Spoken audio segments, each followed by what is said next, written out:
In this video, we're going to talk about the energy of light. So we need a little bit of an equation in order to calculate out how much energy is that particular particle of light. So we say particle, it's a wave, it's a packet. There's a lot of mixed terminology. But basically, for a given photon, for a given packet of energy, you can determine how much energy is in that light. So the energy of light is going to be equal to hc over lambda. C is our speed of light, lambda is our wavelength, and h is Planck's constant, which is 6.626 times 10 to the negative 34 joule seconds. It is a constant used a lot in quantum mechanical calculations, and individual packets of energy from light are on that level. And so let's go back and look at our 450 nanometer blue light. We can calculate out how much energy is in each individual photon. So if you turn on a blue light and it starts emitting a whole bunch of photons, how much energy is in each photon? Well, my energy is going to equal 6.626 times 10 to the minus 34 joule seconds. Speed of light of 3.00 times 10 to the 8 meters per second. So already we can see our seconds will cancel. And then our wavelength, 450 times 10 to the minus 9 meters, because we are 450 nanometers, which means my meters on top and my meters on bottom will cancel, leaving us just in joules.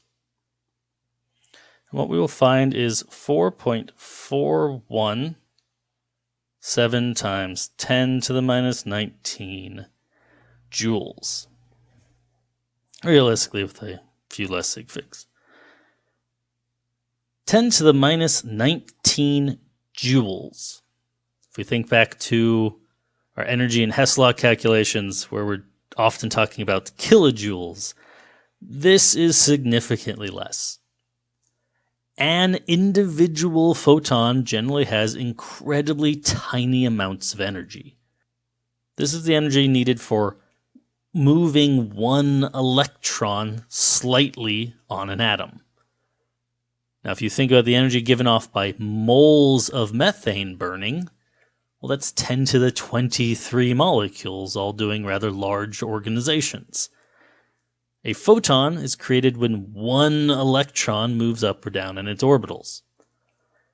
As a result, we are looking at an incredibly tiny amount of energy.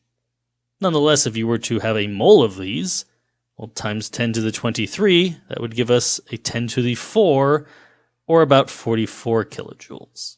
If you put this on the mole scale, it quickly adds up to energies we've seen before. But the individual photon is what we are calculating. We are not in the mole scale.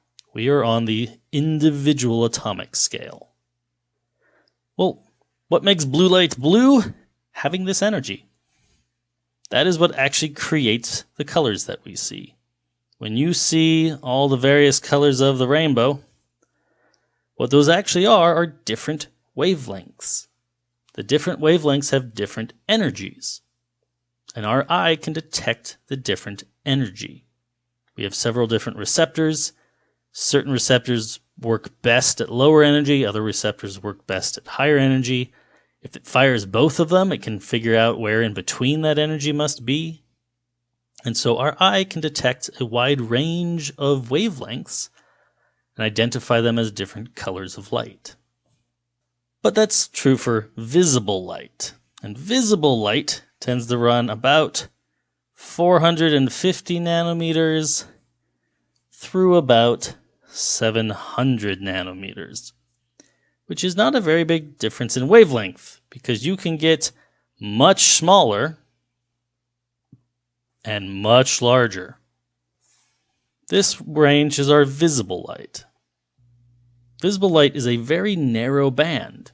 It happens to be the energies just about where electrons can get pushed around on molecules.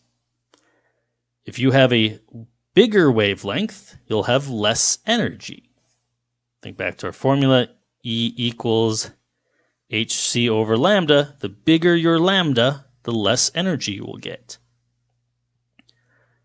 As you get past 700 nanometers, you have too little energy to push the electrons around. Now you can't get molecules in your retina to absorb it and change shape, and they can't send the signal to your brain. If you keep going past, you're going to run into infrared, IR light. IR light tends to be in the 10 to the minus 5 meter range. Keep going past, you can get into TV and FM radio. These tend to be about the 1 meter range, and we're talking order of magnitude above and below for all of these. Keep going out further into AM radio. These tend to be things like 10 to the 4 meters. 10,000 meters for your wavelength, very far apart. Go the other direction, however. Well, if you're in the 10 to the minus 10 range, you tend to be X-rays. Keep going past that, 10 to the minus 14 meter range, and you're in gamma rays. Depending on the size of your wavelength, you massively change the energy involved. Things in the AM radio range tend to be spins of nucleus. How does your car radio antenna pick up the radio, AM and FM? Well, they tend to be just about the right energy to spin the nuclei. You're not really moving them, you're just changing their rotation. It takes an incredibly small amount of energy. And so as the wave hits, it causes the nuclei to all spin a little bit. That changes the magnetic field slightly. That changes the electrical conductivity of the metal antenna. And so it slightly changes the electrical potential, which your radio monitors those slight up and down changes to create the frequencies of sound that it's creating.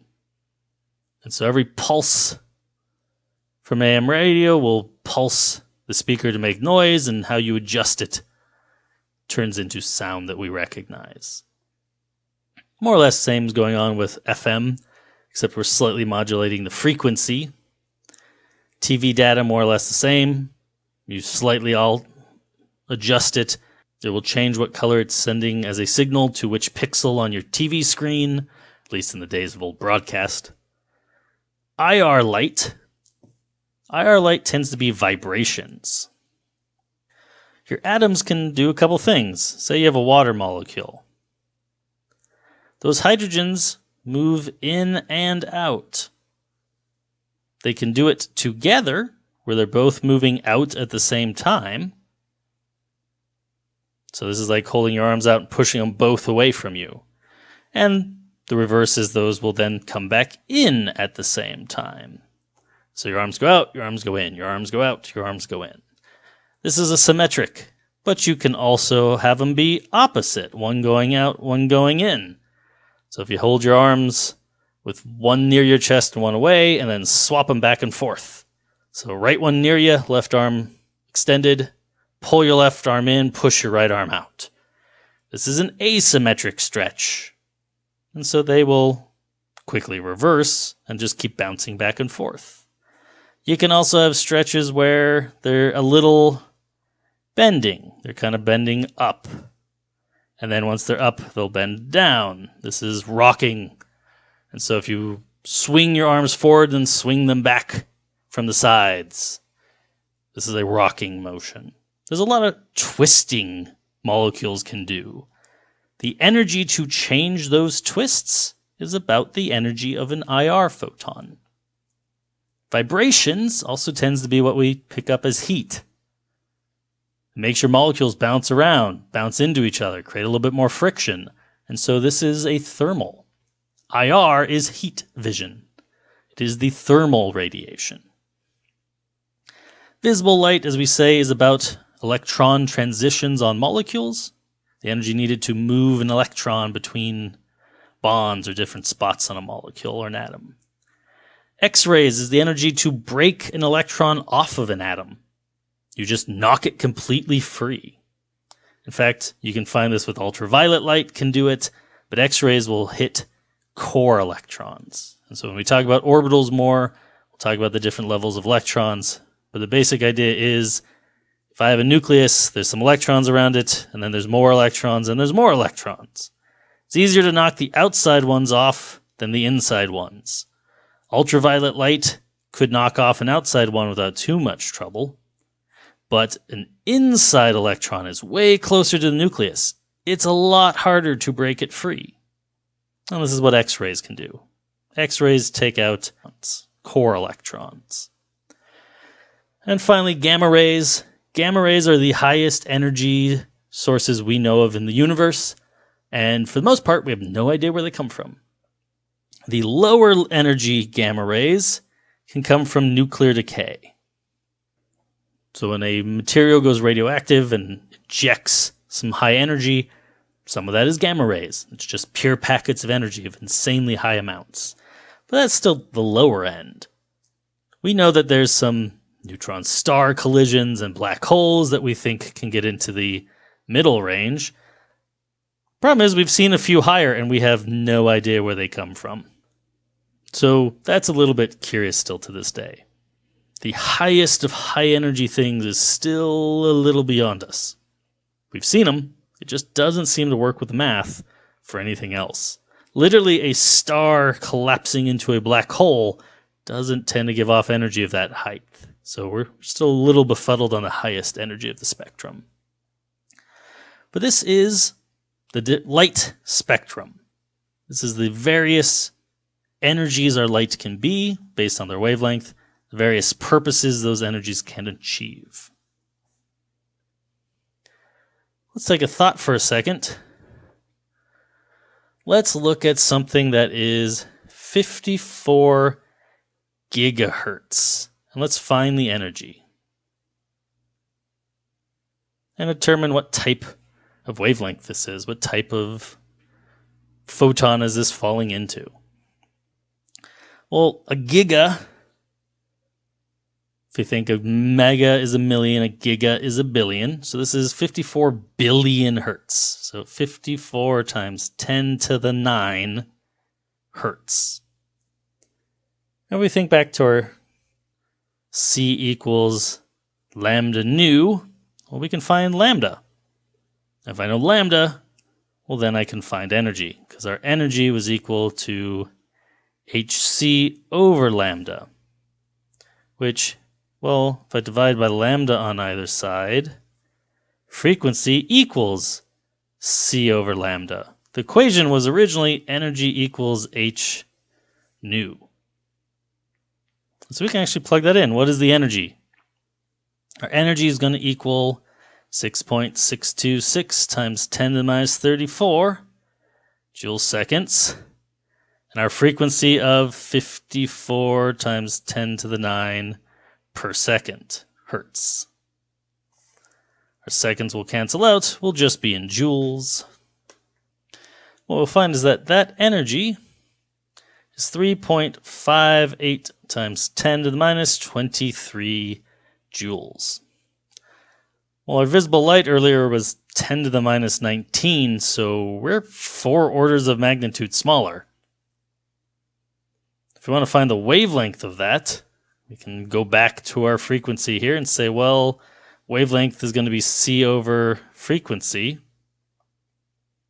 C over frequency is going to be our lambda.